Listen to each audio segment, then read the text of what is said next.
Vishwani arrest చేయించిన ధీరజ్, వల్లి బండారాన్ని అందరి ముందు బయటపెట్టిన భద్రావతి నిజంగానే వల్లి నిజస్వరూపాన్ని భద్రావతి అందరి ముందు బయట పెట్టబోతుందా? అసలు ఇదంతా ఎలా జరగబోతుందనేది ఈ వీడియోలో తెలుసుకుందాం. ఈ ఇంట్రెస్టింగ్ అయిన వీడియోని చూసే ముందు తప్పకుండా వీడియోకి ఒక లైక్ అయితే చేయండి. మీరు చేసే ఒక్క లైక్ మాకు ఎంతో సపోర్ట్ని ఇస్తుంది. విశ్వాని రామరాజు కొట్టడంతో కోపంతో రగిలిపోతూ భద్రావతి విశ్వాని తీసుకొని రామరాజు ఇంటి గేటుని బద్దలు కొట్టి మరీ లోపలికైతే వస్తుంది. అప్పుడే ఇక రామరాజు బయటికైతే వస్తాడు కుటుంబంతో. రావడంతో ఇక భద్రావతి అయితే నామే నల్లుణ్ణి కొడతావా, నీ సంగతి తేలుస్తాను, నీకెంత ధైర్యంరా వాడి మీద చెయ్యి వేయడానికి అంటూ తిడుతూ ఉంటుంది భద్రావతి.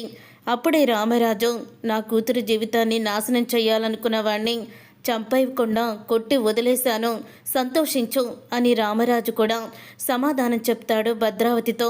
అప్పుడే ఇక భద్రావతి అయితే, చంపేస్తావురా, చూస్తాను ఎలా చంపుతావో, రే సేన పోలీసులకి ఫోన్ చేయి, ఈ కుటుంబం మొత్తాన్ని కూడా మనం జైల్లో పెట్టిద్దాము అని అంటూ ఉంటుంది భద్రావతి.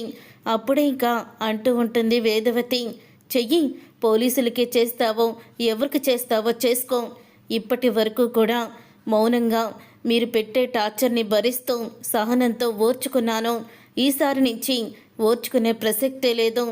మీరు ఇంతకీ దిగజారినప్పుడు ఇక మిమ్మల్ని అస్సలు కూడా ఊరుకోకూడదు. నా కూతురి జీవితాన్ని నాశనం చేయాలనుకున్నాడు ఈ చండాలుడు. అసలు ఆడపిల్లని అడ్డు పెట్టుకొని నువ్వు గెలవాలనుకున్నావు, నీకు సిగ్గులేదా అని అడుగుతూ ఉంటుంది వేదవతి. అప్పుడే ఇక భద్రావతి అయితే, రే వీడితో మాటలు అనవసరం, మనం వెళ్ళి పోలీసులతోనే తేల్చుకుందాం, వీళ్ళని మొత్తం కూడా అరెస్ట్ చేయిద్దామని విశ్వాన్ని తీసుకొని భద్రావతి అయితే పోలీస్ స్టేషన్కి బయలుదేరిపోతూ ఉండగా అప్పుడే పోలీస్ కార్ అయితే వచ్చి ఆగుతుంది. ఇక పోలీసులైతే రామరాజు ఇంటికి రావడం చూసి, సరైన సమయానికి వచ్చారు ఇన్స్పెక్టర్, వీళ్ళు మా మేనల్లుండి కొట్టారు, వీడిని అరెస్ట్ చేయండి అని రామరాజు గురించి చెప్తుంది. అప్పుడు ఇక ఇన్స్పెక్టర్ అయితే, మాకు మొత్తం తెలుసు అని అంటూ ఉంటాడు. మొత్తం తెలుసా? ఏం తెలుసు మీకు? ఇప్పుడే కదా మీరు వచ్చింది, అయినా మేము ఎటువంటి కంప్లైంట్ ఇవ్వకుండానే వచ్చేసారేంటి అని అడుగుతూ ఉంటుంది భద్రావతి. కంప్లైంట్ ఇచ్చింది మేం కనుక ఇన్స్పెక్టర్ గారు వచ్చారు అని ధీరజ్ అయితే అమూల్యని తీసుకొని వస్తాడు. ఇక అమూల్యని తీసుకొని వచ్చి, పోలీసులు వచ్చింది మా నాన్నని అరెస్ట్ చేయడానికి కాదు, నీ మేనల్లుడిని అరెస్ట్ చేయడానికి అని ధీరజ్ అయితే అంటూ ఉంటాడు. ఆ మాట విని ఇక విశ్వ వాళ్ళైతే షాక్ అయిపోతూ ఉంటారు. నీకెంత ధైర్యంరా, నా మేనల్లుడిని నువ్వు అరెస్ట్ చేస్తావా, వాడు చేసిన తప్పేంటి అని అడుగుతూ ఉంటే, నా చెల్లెల్ని ప్రేమించానంటూ మాయ మాటలు చెప్పి లవ్ ట్రాక్లో పడేసి దాన్ని కిడ్నాప్ చేశాడు, అందుకని కిడ్నాప్ కేసు మీద నీ కొడుకుని అరెస్ట్ చేస్తున్నాం, సాక్ష్యాలతో సహా నా చెల్లెలే కంప్లైంట్ ఇచ్చింది అని అంటూ ఉంటాడు ధీరజ్ అయితే. అప్పుడే ఇక ధీరజ్ అలా అంటూ ఉండగా ఇక విశ్వ అయితే, ఏ అమూల్య, నన్నే నువ్వు అరెస్ట్ చేయిస్తావంటే నిన్నేం చేస్తానో చూడు అంటూ పోలీసుల ముందే అమూల్యని బెదిరిస్తాడు విశ్వ. అప్పుడే ఇక వేదవతి అయితే విశ్వ చంప పగలగొడుతుంది. విశ్వ చంప పగలగొట్టి, నోరు ముయిరా, నువ్వేంట్రా నా కూతురు సంగతి తెలిసేది, ఇప్పుడు జైల్లో నువ్వు చిప్పకూడు తినబోతున్నావు, ఒక ఆడపిల్ల జీవితాన్ని నాశనం చేసి గెలిచేది కూడా ఒక గెలిపేనా, మీలాంటి దుర్మార్గులు ఉన్నంతసేపు సమాజంలో మంచితనానికి పేరుండదురా అని అంటూ ఉంటుంది వేదవతి. అప్పుడే ఇక ఇన్స్పెక్టర్ అయితే ఇలా అంటూ ఉంటాడు, ఈ అమ్మాయి కంప్లైంట్ ఇచ్చింది, తను చెప్పింది పోలీసులు నమ్మారు, అందుకే నిన్ను అరెస్ట్ చేస్తున్నామని ఇక విశ్వాని అయితే అరెస్ట్ చేసి తీసుకువెళ్ళిపోతారు. విశ్వాని అరెస్ట్ చేసి తీసుకువెళ్ళాక అప్పుడే నా మేనల్లునే నువ్వు అరెస్ట్ చేస్తావా, నిన్నేం చేస్తానో చూడు వేదవతి అని అంటూ ఉంటే, ఏం చేస్తావు నువ్వేం చేయలేవు అని అంటూ ఉంటుంది ఇక వేదవతి అయితే. అప్పుడు ఇక వేదవతి అని అనగానే, ఏ భద్రావతి అని వేలు చూపిస్తుంది.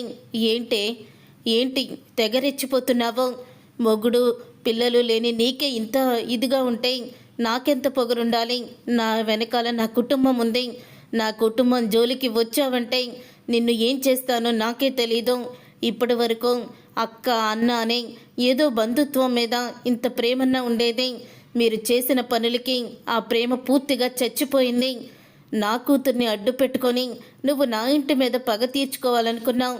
నా భర్తని నేరుగా ఢీకొని ధైర్యం లేక ఇలా దొంగదారులు వెతుక్కున్నారా? చీ, మీది కూడా ఒక బ్రతికేనా? అయిన వాళ్ళ ఇంట్లో ఇలాంటి పనులు చేయడానికి సిగ్గులేదా? ఒక ఆడపిల్ల జీవితాన్ని, అందులోనూ చెల్లెలు కూతురు జీవితాన్ని నాశనం చేయాలనుకున్నావు.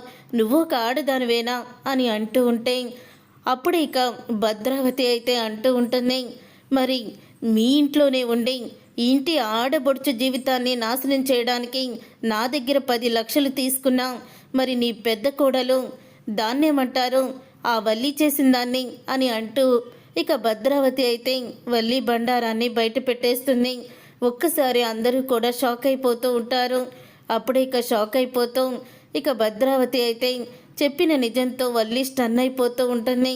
ఇక ఇంతలో చందు అయితే నా భార్య 10 లక్షలు తీసుకొని నా చెల్లెల జీవితం నాశనం చేయడం ఏంటి మరో కొత్త నాటకం ఆడుతున్నావా అని అంటూ ఉంటే, కొత్త నాటకం కాదురా, నువ్వు తింగరోడు కాబట్టి నీ భార్య నిజస్వరూపం నీకు తెలియడం లేదనుకుంటా. అది మామూలాడిది కాదు. వాళ్ళు నిన్ను పెళ్లి చేసుకోవడమే మోసం చేసి పెళ్లి చేసుకున్నారా? గొప్పవాళ్ళం కోటీశ్వర్లం అని చెప్పారు. నీ చేత 10 లక్షలు అప్పు చేయించి పెళ్లి చేయించుకున్నారు. ఆ 10 లక్షలు అప్పు నువ్వెలా తీర్చలేవో అని మా దగ్గర 10 లక్షలు తీసుకొని విశ్వాకి వల్లికి ప్రేమ ట్రాప్ నడిపించింది నీ భార్య. నీకిచ్చిన నీ భార్య 10 లక్షలు వాళ్ళ అమ్మ నాన్న కష్టార్జితాలు కాదు, నేనిస్తేనే నీకు 10 లక్షలు ఇచ్చింది అని నిజాన్ని బయట పెడుతుంది భద్రావతి. అది విని ఒక్కసారి చందు షాక్ అయిపోతూ ఉంటాడు. అప్పుడే ఇక ప్రేమ నర్మద వల్లి బండారం భద్రావతి బయట పెట్టేసరికి వల్లికి చక్కగా కూడా తగిన శాస్తి జరిగిందని ఇద్దరు కూడా అనుకుంటూ ఉంటారు. అప్పుడే ఇక వల్లిని వేదవతి అడుగుతూ ఉంటుంది, నువ్వు వాళ్ళ దగ్గర 10 లక్షలు తీసుకున్నావా?